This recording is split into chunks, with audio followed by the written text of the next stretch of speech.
All right, so we also did communication in a hybrid remote work environment. So my name is Cole. I'm Nolan. And I'm Corbin. So the abstract for our project is that the communications in a hybrid and remote work environment increased significantly in their importance during the COVID-19 pandemic. And a little bit about these environments is that they require alternative solutions, and they're heavily dependent on the employee-subordinate relations. And some of the things that are impacted are the productivity and employee value. So some of the benefits of the remote communication methods are travel time, remote access control, documented records, multitasking, and the employee value. And a lot of what these things focus on is how a productive employee spends the majority of their time. So if you look at the infographic on the right of this slide here, you'll see that a productive employee spends the majority of their time in deep work. Broken down into smaller categories. They're spending their time getting feedback from their supervisor, having back and forth conversations with their supervisors, and then that smallest amount of time is in meetings and talk to me sessions with higher ups in the company. So some of these meetings and travel time benefits for remote and hybrid communication methods in the workplace. There's no travel restrictions, which means you're able to have a meeting with executives from all over the company, all across the globe at any given time in any given place. It doesn't require to fly in executives from all across the country, so you're able to cut a lot of those restrictions that are in place during these meetings. One of the other great benefits is the ability for recording content. A lot of these softwares like Microsoft Teams and Zoom allow you to directly record and transcribe these meetings for a participant to go back directly and look at the documentation records of these meetings in case anything was missed or any clarifications required.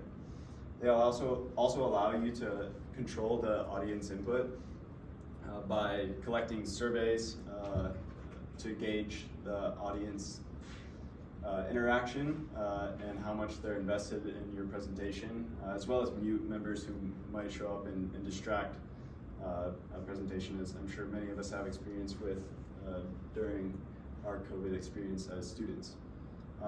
One of the other great ways that they allow these participants to save time and be more productive is through the use of multitasking. Since all of these meetings are recorded, anything that's not super pertinent to an employee can be spent in that deep work time, just accomplishing other things. And if they do by chance happen to miss something in the meeting that they'll need, of course all of that is, as I said, recorded and transcribed for them to go back and look at a later date.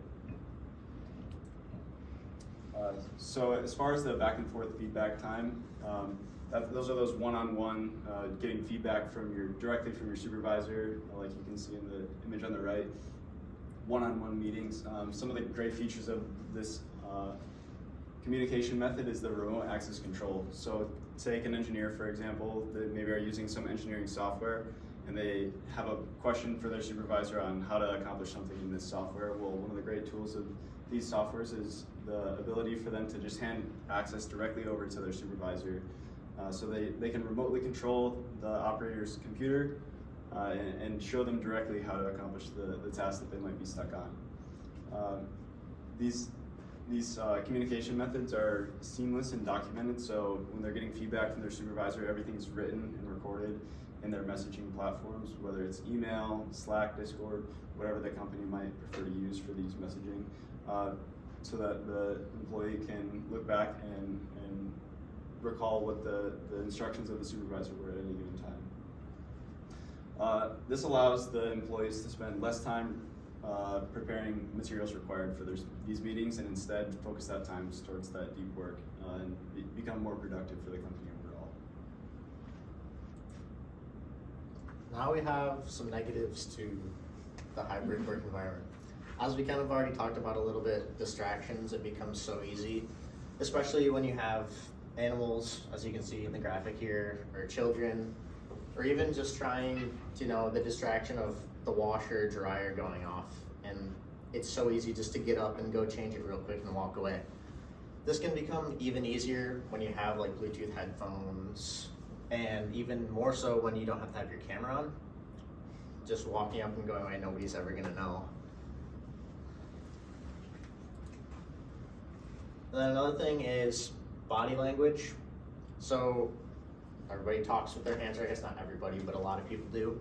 And when you only have like their shoulders and up, you can't see they're using their hands or like walking around or whatever. You can misinterpret a lot of information that they say, and you could take that the wrong way or completely miss what they're trying to point out. And as you kind of talked about or asked the question, is how this can affect how peers perceive you when you have the option to be in the office or out. And there are studies done, and it's common for people that are in the office a lot to have lesser views of those who aren't there as much because they don't see them at work ever, and they're like, oh, you guys don't ever do any work. Another thing is mental health. Separating work and home is very, very important because we need that time at home to relax and not have the stress of work on us. This in turn will make us more productive while we're at work, as well as helping mental health, because it's really easy to get burnt out when you constantly have work on your mind. And human-to-human interaction is another thing that we need and can directly correlate to mental health. Talking to other humans, especially for, maybe a younger college grad who's living by themselves. They aren't gonna get any other really interaction unless they get out of the house. And going to an office is a great way that we can get this. And as we all know, technological difficulties are very, very common. Whether you have issues with your Wi-Fi or your computer updates, even though you tell it not to, viruses, and having to transfer large amounts of data if you don't have decent Wi-Fi can be really difficult and take up a lot of time that you could be using to be more productive. And then one other thing I'm going to touch on is just the expense of getting everything you need for a home office. Again, as college grads or younger employees, we don't have enough money to either create a workspace in our home if we don't have one, because you can go out to like coffee shops and stuff like that, but a lot of times you don't want all the background noise in your audio for the online stuff. And this becomes even more so true when you're in the larger cities, like in places in like California or New York and stuff like that, and apartments or even houses cost an insane amount of money. All right. So for the last part, progress, accountability, and virtual work environments. Obviously, with the lack of face-to-face interaction, employees feel like they can slack off. They apply less effort to their work. They also might feel like they can communicate less with each other because it's not as easy to walk down to someone's desk and ask them a question. A quote from one of our sources: "A manager's accountability centers around their team's success, and the organization's accountability centers at a stakeholder's needs and the audience it serves." So it kind of works as a pyramid. The organization holds the managers accountable, the managers then have to hold the employees accountable. So on the flip side, there are negative effects on the organization's employees. So in a regular in-person office routine, you can walk down to someone's desk and ask them a quick question. When you're remote working, you have to check their calendar, set up a meeting, ask them a question. It just takes up a lot of time during your day. This lack of communication can make it feel like an employee is out of touch with their manager. They're not helpful or supportive. So with accountability, trust is key. That trust between manager and employee. If your manager trusts you more and the employee trusts that the manager trusts them more, then there's more accountability to hold. So that comes with regular team interactions, whether that be daily, weekly, or monthly. Having a transparent calendar, so on Google Calendar, I know on Microsoft Teams you can see other people's calendars. Having yours public can show your manager that you are completing tasks with other employees, and then that comes with collaborating with others. So for work from home policies, these outline the manager organization's management style or structure. It's kind of like a built-in checks and balances, since your manager can't overlook you in an office. You know, there has to be certain measures taken. A few examples of this is normal working hours. So on Google Calendar, you can set working hours. So that basically means that you should be in front of your computer from that whole 9 to 5, assuming that you're working 40 hours a week. Progress trackers and weekly goal and feedback completion forms. So I know a lot of organizations are like built into Microsoft Teams. You can already see like how long people are spending in meetings, collaborating with others, working on different applications.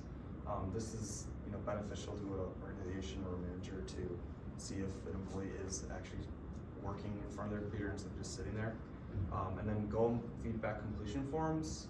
This could be beneficial for an employee to either document a complaint or maybe an issue they're having with the organization.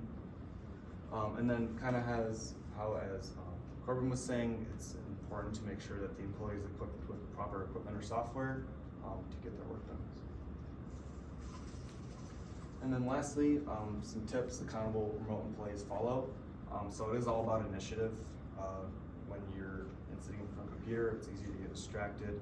You have to take the initiative to schedule meetings with the manager, employees, other employees.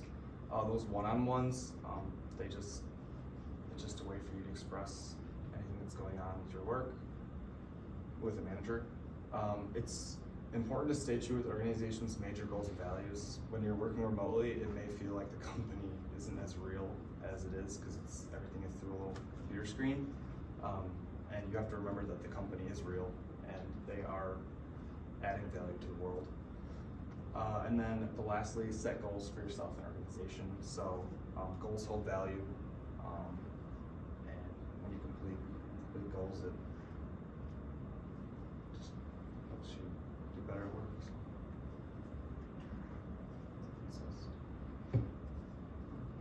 Any questions?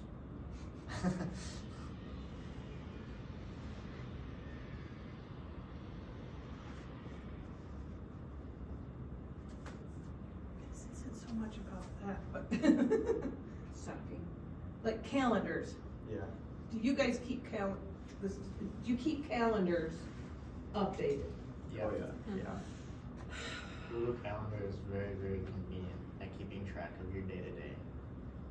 For like things that are due, Things that are due, meetings. what time things are occurring, and then you can even set it up so like for classes, you only have to set it up like once a week and you can have it reoccur every week. So you don't have to keep Yeah. doing it over My and over. husband and I do that.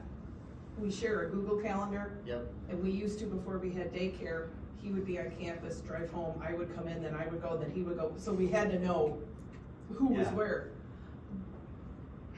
And then Maybe as a student, it's a little different, I don't know, but so much, in my experience, when I was like in a workplace, a full-time thing, so much happens it's not a calendarable event. Yeah. And then people think, oh, well, you don't have anything in your calendar, you must be available.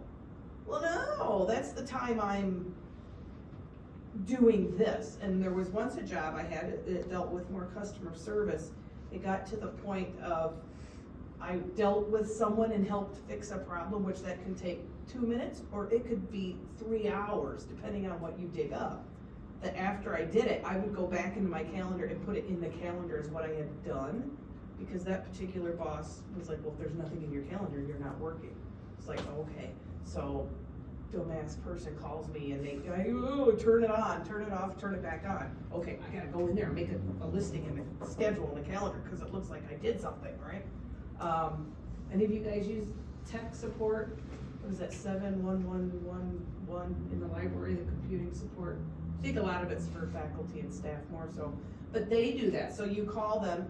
When I called that day trying to figure out what printer I could get to, so then I get about 5 emails generated by that 2-minute call about, so they had to create a ticket, and then they had to resolve the ticket, and then they have to ask me, was I happy with how my ticket was resolved? And then you get another email about a survey about how, blah, blah, blah, blah, blah.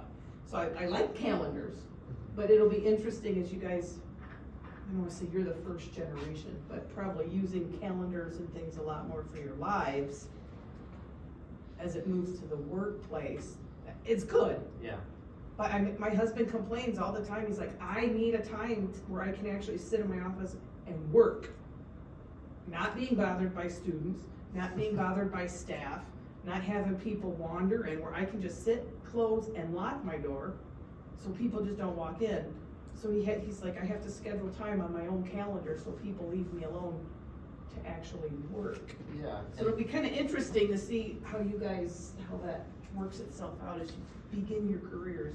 And that is the cool thing about Google Calendars. You can share it with somebody else and you can each add things so you can kind of see what the other one has going on too. As well as I've seen some people that will like schedule out like time to relax or like free time or cleaning or stuff like that, just so they have something in there. Oh, this is so anal. And then the other idea, I had a friend who, her daughter could care less about golf, but she made it a point that her daughter learned to play golf.